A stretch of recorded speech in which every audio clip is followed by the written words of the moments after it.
cívic Drassanes, que està al carrer Nou de la Rambla 43, al barri del Raval de Barcelona. Un centre cívic és un lloc obert, que és participació i molt proper a la gent, i es fan 40.000 coses, sempre a la vessant cultural, no? Hi ha alguna part que toca la social, però sempre basant-nos en la part cultural.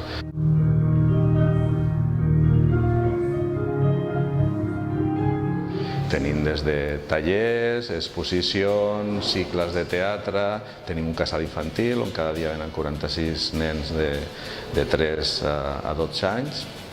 Estem oberts a qualsevol cosa, proposta que digui qualsevol veí o qualsevol entitat del barri. La majoria d'activitats són gratuïtes, només es paga una quota mínimament important que és els tallers, que és per cobrir les despeses del tallerista, i el casal infantil pràcticament és gratuït. I sí podríem dir que un 30 o 40% són del barri o del districte. La qüestió teatre, que tenim molts grups de teatre que s'agen aquí, sí que cada vegada són més del Raval i evidentment els nens sí que tots, els 46 nanos, per entrar al casal han de viure al barri. El centre cívic es va inaugurar l'any 1991, va ser una de les obres abans de les Olimpiades, o sigui que el mes passat van fer 25 anys d'aniversari, i es va obrir, va ser dels primers, i va ser una qüestió per demanda del barri. Jo crec que la missió més important és els béns culturals i apropar la cultura al barri del Raval.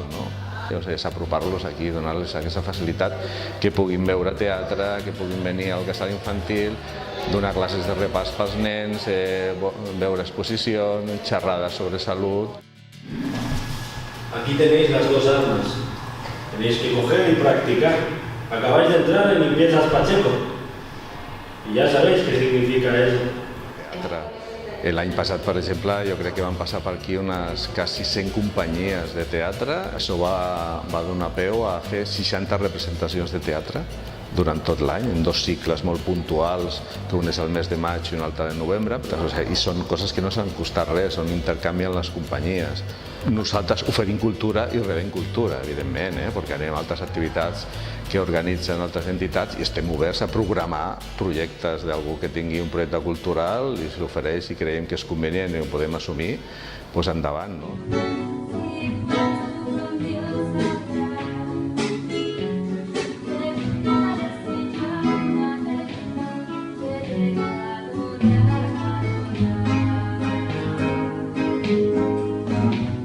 Però com a repte és millorar les sales. A part de grups de teatre, últimament tenim molts joves, que la majoria són del barri, que fan danses urbanes. I llavors és adequar les sales per ells, amb miralls, parquet, millorar les dutxes. Jo crec que el repte és aquest, dintre de tot el petit que s'hem quedat.